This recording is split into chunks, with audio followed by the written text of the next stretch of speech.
Well, great to have you join us on TMI, and we're looking at a high International Day against drug abuse, and the need for us to get it right in terms of stemming the tide and all that has to do with tackling the challenges of drug abuse. And in all of this, on Thursday, the day will be commemorated, and we all know the negative influence that drug abuse comes with, illicit trafficking of it also comes with. And joining me to have this robust discussion is a doctor, an economist, and of course, a human rights activist, in the person of Dr. Jude Obashomi via Zoom from Ekoma. Good morning, Dr. Jude.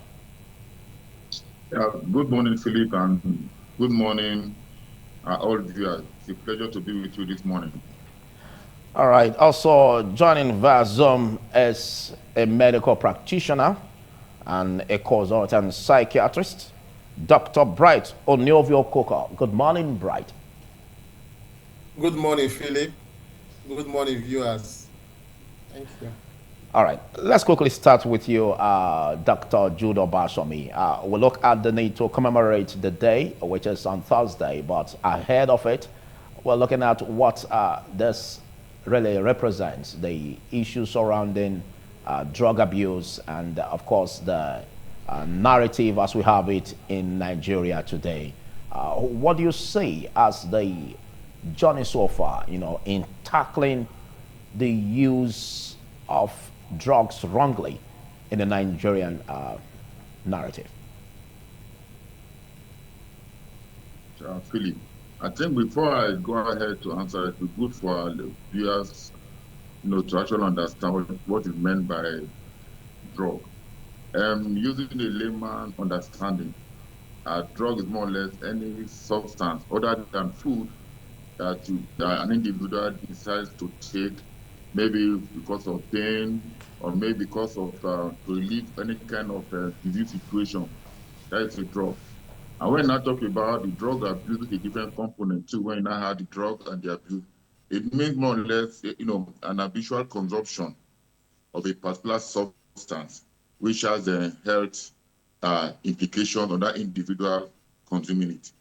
The journey so far is quite sad and painful. I think around 2018, there was this particular drug survey that was done in Nigeria, vis-a-vis to compare the current rate of drug consumption in Nigeria and that of the rest of the world. But we realized that the psychoactive rate of the use of drugs, substances, and the abuse of these drugs now was about 13.60%, which as at that time was far, far above the global rate of about 5.6. And the last survey that was done last year revealed that this number had tripled, in the sense that the rate of drug abuse in our country, Nigeria, now has increased greatly. And one begins to wonder and imagine how the future will look like. Before, people had to take these drugs, but now they now see consumption of drugs as something of to boost your profile. If you take these substances, they see as somebody that is good, somebody that is high. And let's not forget, there are a lot of implications on the Nigerian economy. If you go to most places now, go to parties, people, take these drugs, and at the end of the day, they just feel that they have to consume them so that they can feel high. And the cost of these drugs are not what a layman can just go and buy. Before this time, we were made to understand that drug consumption was among the elite class, those between the age bracket of 25 to 39. But recent studies have also shown that as low as 10, 11 years, young persons now consume these drugs. In other words, drug abuse has no age barrier. Everybody is now consuming the drugs, and they have different reasons why they consume these drugs. For some of us that are civil society activists, we strongly believe that the reasons being preferred by some of them are not too active. But however, the journey so far has not been pleasant, though we thank God that we have the NDLEA. But the fundamental question is this: what are they actually doing? It's not just to seize these drugs and you show it on TV that you are burning these drugs, cannabis, and many more. But what happened to the source of these drugs? Because these drugs, came out from somewhere. There is a demand, and there is supply for this drug. So government is only interested at the supply end of the at demand end of the product. No, they are not concerned as per the source of this product. So it is better for our government to think of how best to look at where these drugs are coming from. They did not come from the sky. They came from some areas. And again, not just to go and begin to burn these drugs. What happened thereafter? So I believe that NDLA should step it up. In case of Nigeria, we are not doing well at all because in the long run, I can assure you, the number of persons that might be having different levels of insanity is very high. Look at our communities now. I was in Rome 2 days ago. I saw close to about 7 young persons who were having some mental challenges based on their physical appearances. But I asked myself, what must have gone wrong? Is it spiritual? Or is it that they must have been, is it hereditary? Or what must have happened? But I strongly believe that we need to do more as a country to save the future generation. Thank you so much, Dr. Jude Obasami, the CRO Jose Maria Escrivia Foundation in Ekpoma. And of course, let's join you, Dr. Bright, as a consultant psychiatrist. Let's look at your purview and what you see as the challenges that the drug abuse can really be to Nigerians, to humans, Nigerians particularly. And of course, give us your story about what you see as very, very challenging for medical professionals in the act of fighting drug abuse.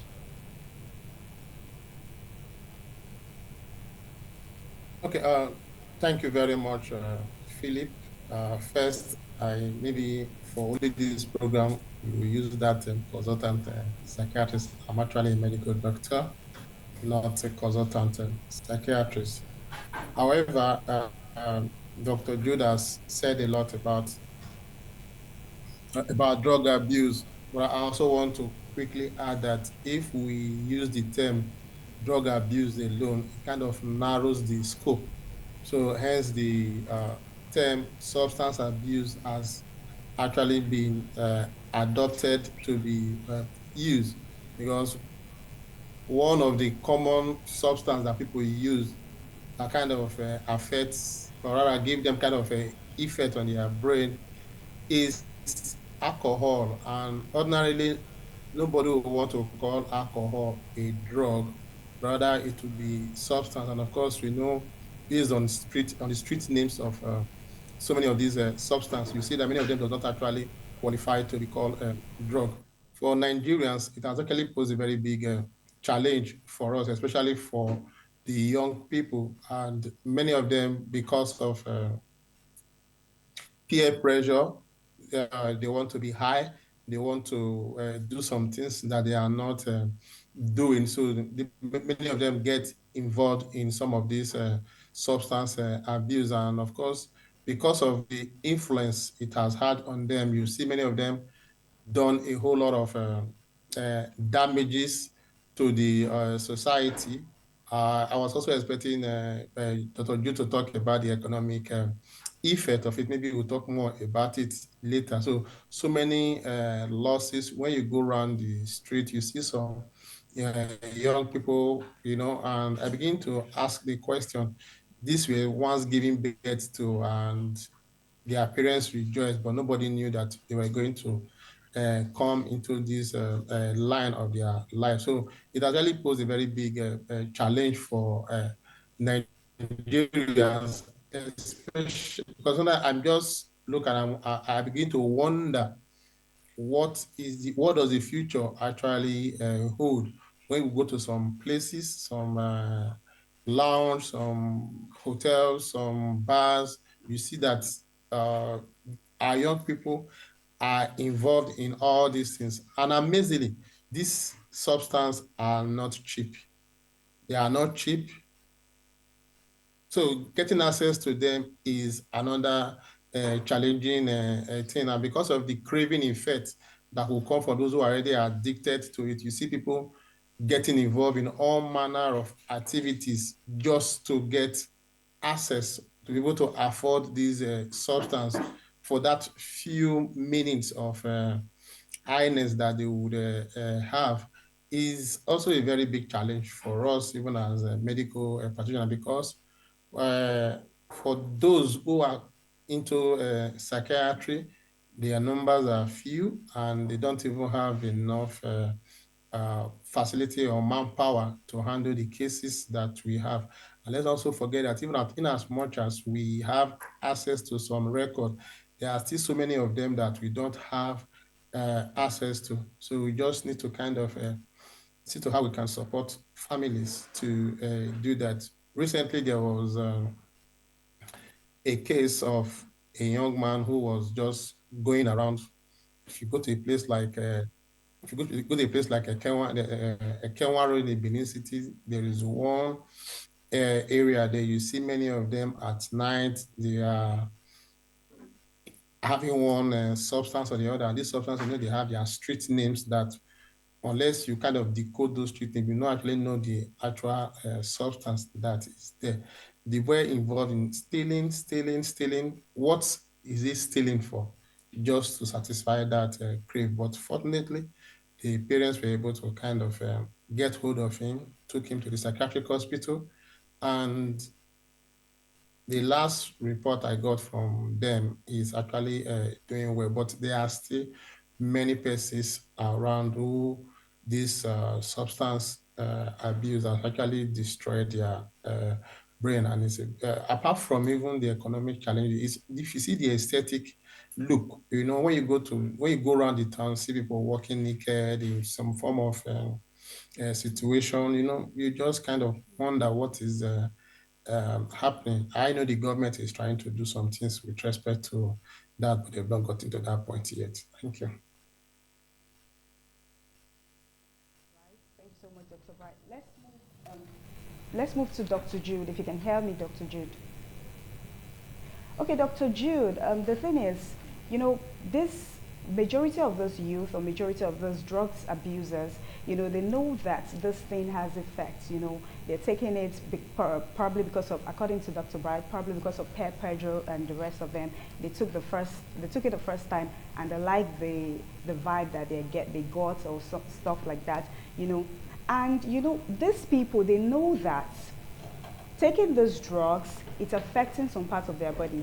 Like, according to what Dr. Bright said, taking these things, sometimes you see them going on the street naked, they don't even know what they're doing. They have this knowledge that when they keep consuming drugs like that it affects their system. Why do they still take it? I want you to take it up from there, Dr. Jude, if you can hear me. Why do they still consume it, knowing the fact that it destroys their health, but they still keep taking it? Okay, thank you very much. Like I said before, is that when persons begin to consume these substances, thank you, Dr. Bright, for expanding the scope, it's not a one-day activity. It's a process.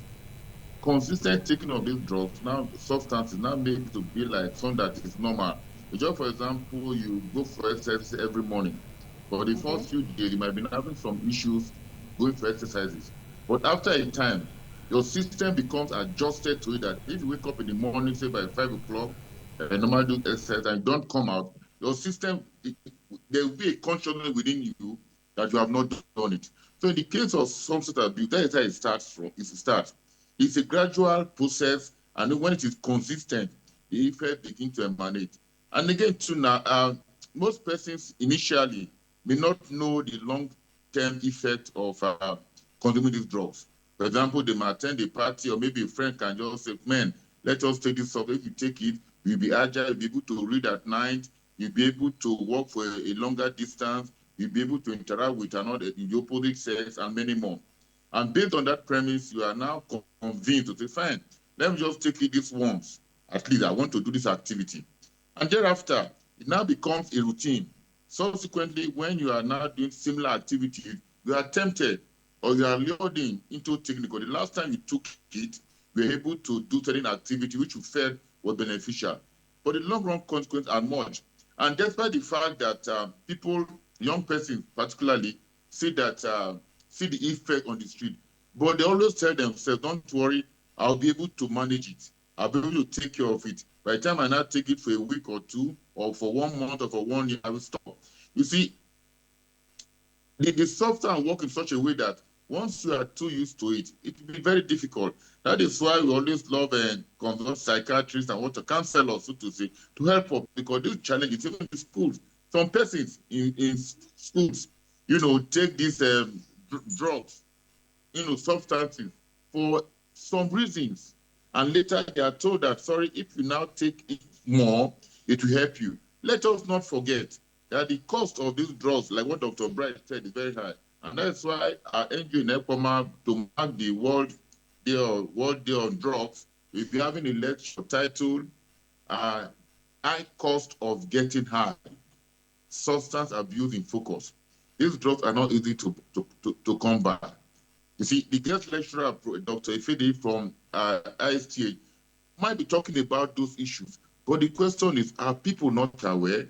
People don't want to listen. People don't want to change. Even when their neighbor is having the same challenges or is having the same pain. And that's why we always insist that counseling should not just be in schools or maybe in the media. Extra effort put in place by both the family and the government to ensure that these cases now are brought to the bare minimum. But let's not forget the economic situation has even led more persons to go into substance abuse. Among the so-called Yahoo boys, Yahoo club, and what have you now, we need to see them on the street. They believe that when you take marijuana, when you take all these funny substances, you take codeine, you take tramadol. I'm mentioning this name, but I just have to do that for further clarification. When they take them, they know they'll be able to work at night to talk with their client. So you can see they are fully aware, but they don't always consider the long-term implication of their action, but rather the short-term implication. And again, when some of them get mad or they have insanity, and nobody cares for them, it's either they move from, for example, now from Benin, they can trek all the way down to Ekoma, so nobody will see them. And then they will see that that person has traveled, not knowing that what he has taken has actually affected them. And again, too, the long-run implication, which they don't always see, is that when you are so addicted to these substances, you are unable to get yourself coordinated. Maybe on the short term, you might be organized, you might know what you are doing, but in the long run, and that's why we strongly believe that there must be a conscious effort to reduce, we cannot eradicate, but rather to reduce the intake of these drugs, the intake of these substances. I was shocked when somebody said that even inhaling Isaiah can get somebody high, that you become unnecessarily hyperactive, that even taking some other funny substances too can even help you even go to the pit toilet. That if you go in there and just do one or two activities there now, you'll be able to, your capacity of performance negatively will increase. And let's not forget to now, they take these drugs so that they can be active.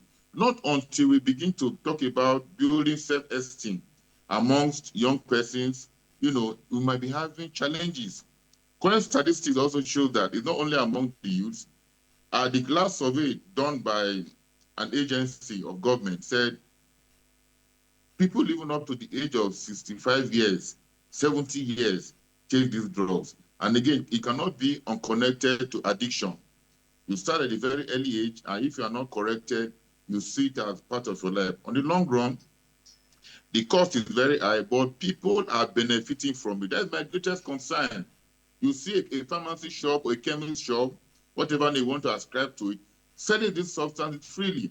And you have regulatory authorities who go there. They just go there and nothing happens. Most of the time, these drugs are not on the shelf. We did, an investigation that some of us should go to some pharmacy shops in Edo Central to go and request for these drugs. Saying no, they just told us, sorry, we don't have such drugs. Whereas those drugs were not more or less kept in the counter. They were kept behind the scene. And we send another person to go to that same store and they were able to procure those drugs. So these guys that actually did on these drugs now, they made a lot of money and destroying the future of younger persons. So I think government will have to do more to safeguard the future of our younger persons so that we do not have a future generation that will be made up of drug addicts, substance abusers, and what have you. Go over to Dr. Bright.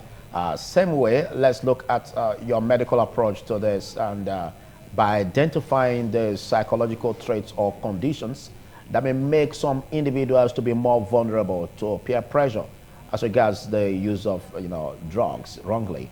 And of course, let's also identify ways in which those who are victims can exit from this bad practice of abusing drugs. And you understand there are withdrawal symptoms, but how can such victims deal with this? Dr. Bright. Okay, back to issues of peer pressure. I think this is where our family and the society actually come in. We need to watch and understand and even observe what our children are doing. Some of our children have low self-esteem.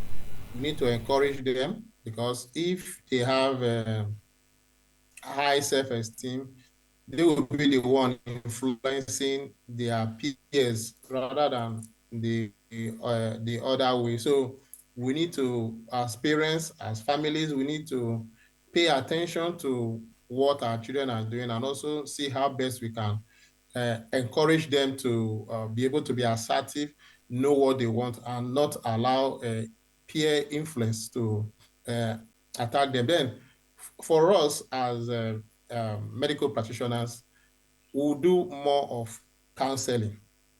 Counseling, and if the need arises, we may need to restrict these persons.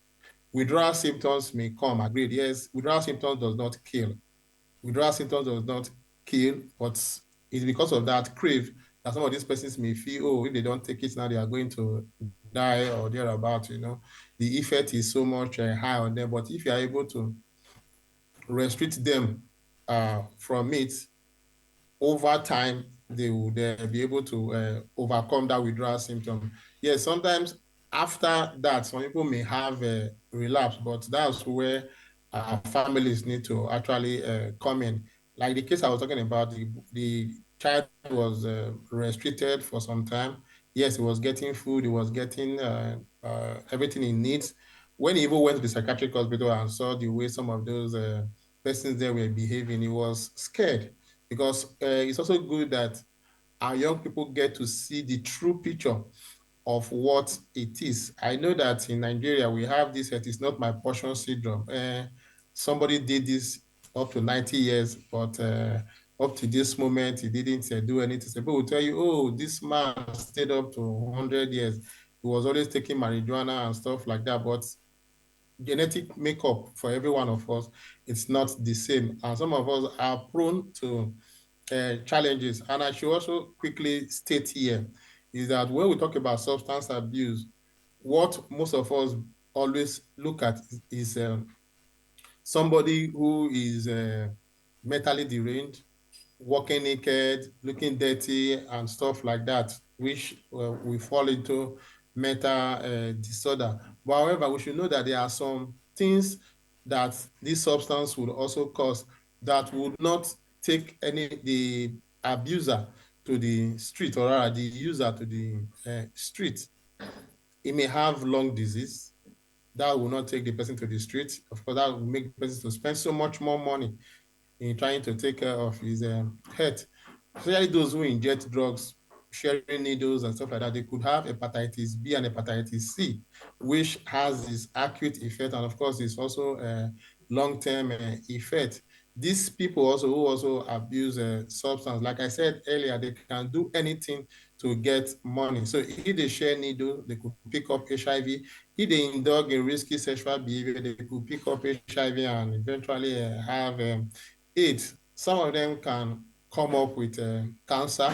Some can have a stroke, outright stroke, or some form of cardiovascular disease, maybe heart disease. So if you look at all these things, you realize that of the 6 or 7 issues I've mentioned, is only one, probably the mental disorder that we get to see on the street. There's need for us to know that outside those who get to the street, there are still many others who are suffering issues. Today, well, we see some persons coming down with renal failures, kidney failure is a very common, is becoming kind of rampant these days. Some of these things are traced to the use of this substance. Some time ago, there was a report that the numbers of alcohol and stuff like that that were consumed in the country was so much. If you go to some of our places where they stock drugs, some of this market. You discover that during festive period, what do we use to mark festivity is high intake of this alcohol. And of course, because of that crave, oh, you just see this particular thing, oh, let me take it, you just see particular, let me take it, and before you know it, uh, organ damage and some other things are coming on. Not even when you say in the shelf that they are not real. Obviously, only God knows the kind of chemicals that are in it, and they will also destroy. I also want to quickly let us know that some persons that even go into this substance abuse, some of them, it is not maybe because they just want to abuse a substance, especially among students in the tertiary tertiary institution. They went to school, they want to read. So you see them looking for psychoactive substance that can keep them awake so that they can be awake to read their book. But they also know that when the brain, or rather when the body is tired, all you just need is go and rest, and the body would reset. I will share this experience, though it's a very funny one. As a medical student, I was on campus. Of course, we were always looking for what can we do, how can we actually read. So there was this company that came to promote this tea on campus one time, and this tea, we felt, oh, if you take it, it will keep you awake. And of course, everybody wants to be awake. Nobody wants to sleep, because then if you sleep and you wake up in the morning, you can start crying that, oh, you did not read in the night. So on this particular day, we saw the tea. I took one and took it. That day I slept from 6 p.m. till 8 a.m.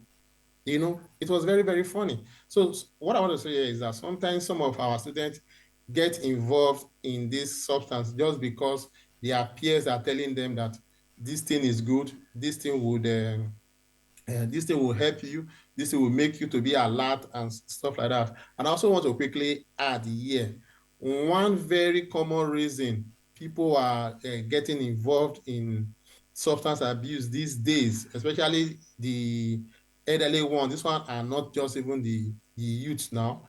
Some of the elderly ones, you just discover that when you go somewhere and you bring maybe a substance inside, usually some of these pure water container or keg or whatever, and you just say, oh, this thing enhances sexual performance. You see everybody rushing in to go and take it without even considering the effects it is going to have on them. So it's one very big holistic thing. And whilst the NDLEA could be having some challenges tackling this, why they are going for probably maybe those who are dealing on marijuana and some other, maybe tramadol and some other things, people are indulging in other things that are, this is it has its purpose. It has its purpose separately, and they use it because it gives them some form of psychoactive effect. Somebody going to buy gum, for example, now. Somebody going to buy gum, for example. Will you stop him from buying gum? But people abuse gum. Somebody wants to go and buy fuel. Will you want to stop him? People abuse fuel. Like Dr. Jude mentioned, some people go to put their nose in pit toilet to inhale some form of substance. We may not be able to track this person. What we can do is, like with activities like this, let's keep talking. All Let's right. keep identifying some of these substances and telling people the effect it will Thank you. have on them. Thank you. Thank you so much, Dr. Bright. But we will be coming back to take your cues, as regards all that has been said, most especially, the withdrawal symptoms, because though you made it clear that, there's need for practicality in that regard. Okay, moving on to the human rights activists, this question is for you. You've been hearing everything we've been saying, we've been talking about the drugs abuse, how to tackle drug abuse. And another thing I want to ask is, coupled to the fact that this thing is about addiction, these people are addicted to it, and Dr. Bright or Dr. Jude, one of them said something about the fact that how, you ask them a question, how do they stop this thing? Tackle withdrawal symptoms. symptoms. Yes, how do they tackle the withdrawal symptoms? Is it that they have like a particular, is it that they have like a particular maybe drugs or medicine in the hospital that you can just give to them? Are you directing the question to the medical Yeah, I'm doctor? directing the Because question to that the is medical not for the human rights activist. Okay, okay. For the human rights activists, maybe that question will be directed to either Dr. Jude Yeah, or Dr. Bright. Dr. Bright. Okay, before that, Dr. Bright, let me quickly ask the human rights activists this question. You know, ahead of the International Day against drug abuse, how to fight drug abuse, you know, it's to create awareness, right? If you can hear me, the human rights activists, is to create awareness.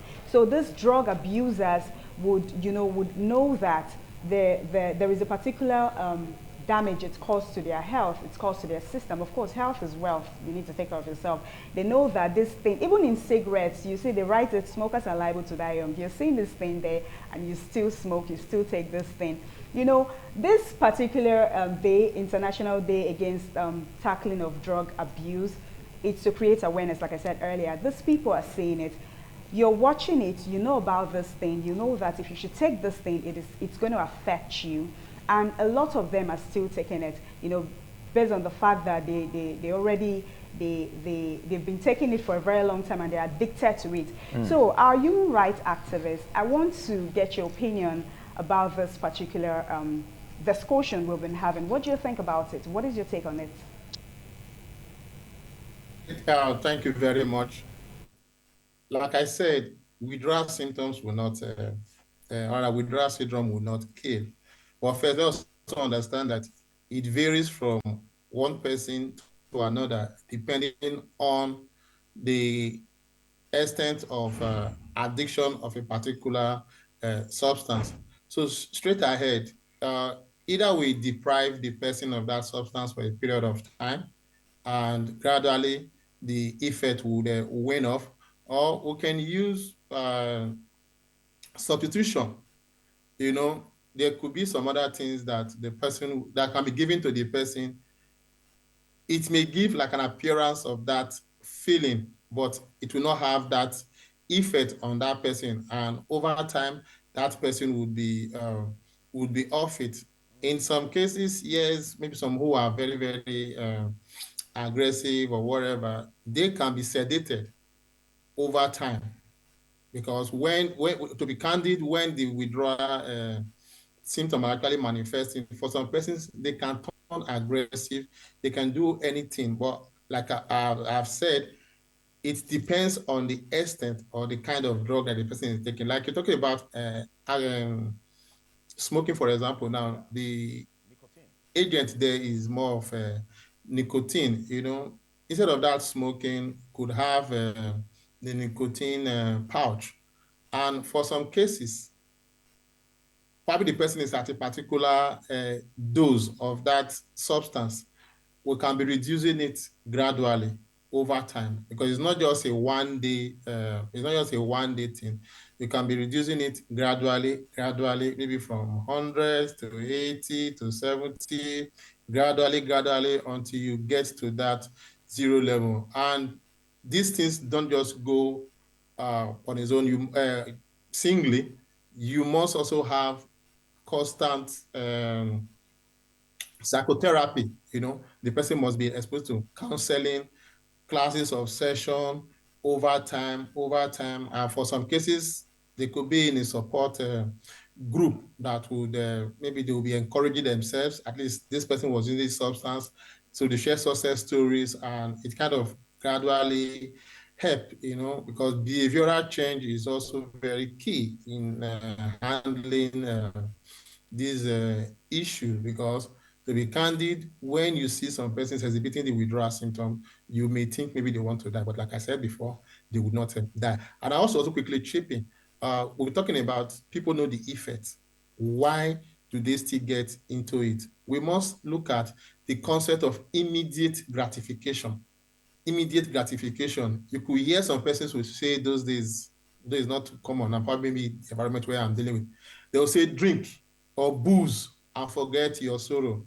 When the drink clears, the sorrow will still come back. So many times it is because of that immediate gratification. So at that point, they dim the consequences. They just look at what they want to achieve with that substance and they go for it. So that is why, even though they know the consequence on the long run, they still get to indulge in it. Thank you. For that. Moving on to Dr. Jude, this question is, do you think we have enough rehabilitation centers in Nigeria to tackle the issue of drug abuse? Okay, thank you very much. Um, in response to the question I asked before the network went off, I strongly believe that what we need to do, have to do with, from my own perspective as a social worker, is social reengineering. In other words, that we must promote, a lot of conversations around the effect of substance abuse. We must be talking about it, particularly in the media. And we also put to the media houses to mind the kind of adverts they place on air. By the time you might see some very flamboyant adverts that will be talking about cigarettes or other substances. I think the media houses too can do a lot of work in that area. Then family background is also very, very critical. We have to think of our best in our families to support those of our children or what, or even our parents that might have one or two challenges in that particular aspect. And again, I must also develop a different strategy of managing stress or a different strategy of relaxing. But most of the time, these guys that take these substances take it for the purpose of, oh, let me just take it, I can sleep well. Let me just take it, I can do well. So by the time they develop different strategies of handling such situations, that would be good for them. But let's not forget that all this comes with a lot of implications. Economically, they will spend a lot of funds.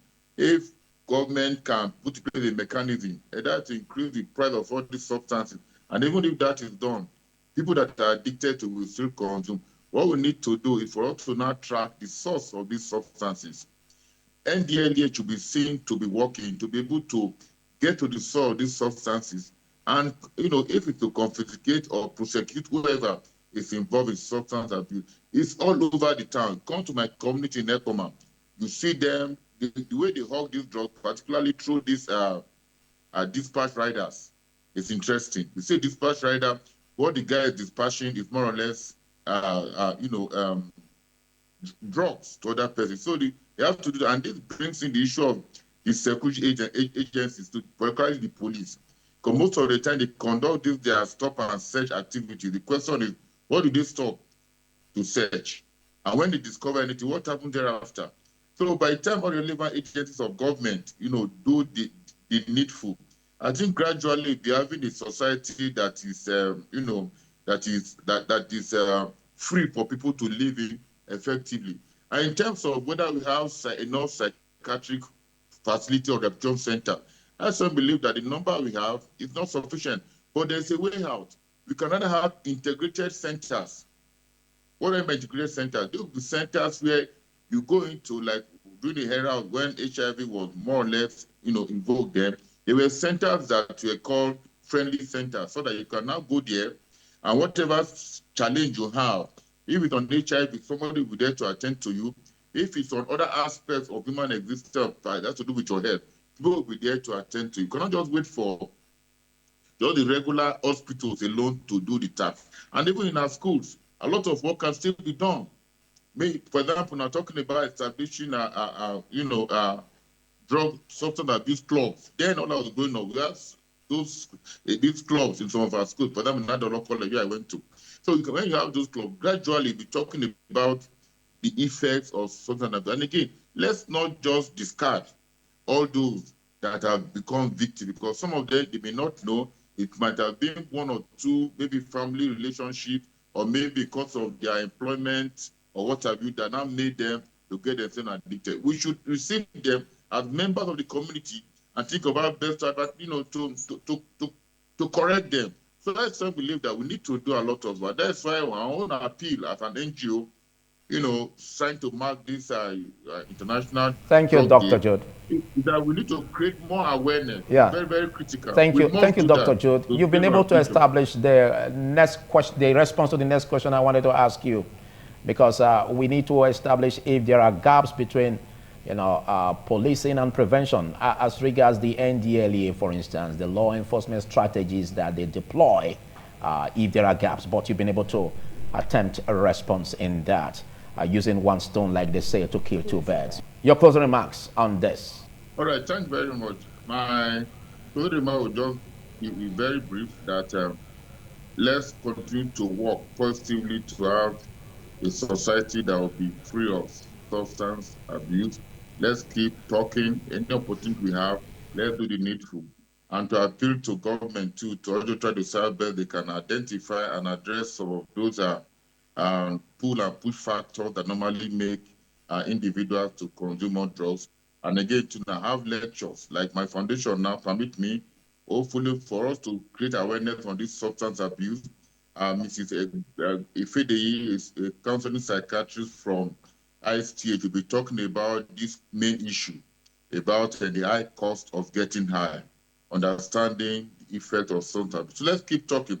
And for those of them that are involved in it, please, I want to beg you, it is cheaper to stay alive, healthy, than for you to be treating avoidable ailments. On this note, I wish you a happy World Day of against substance abuse come June 26th. Good morning.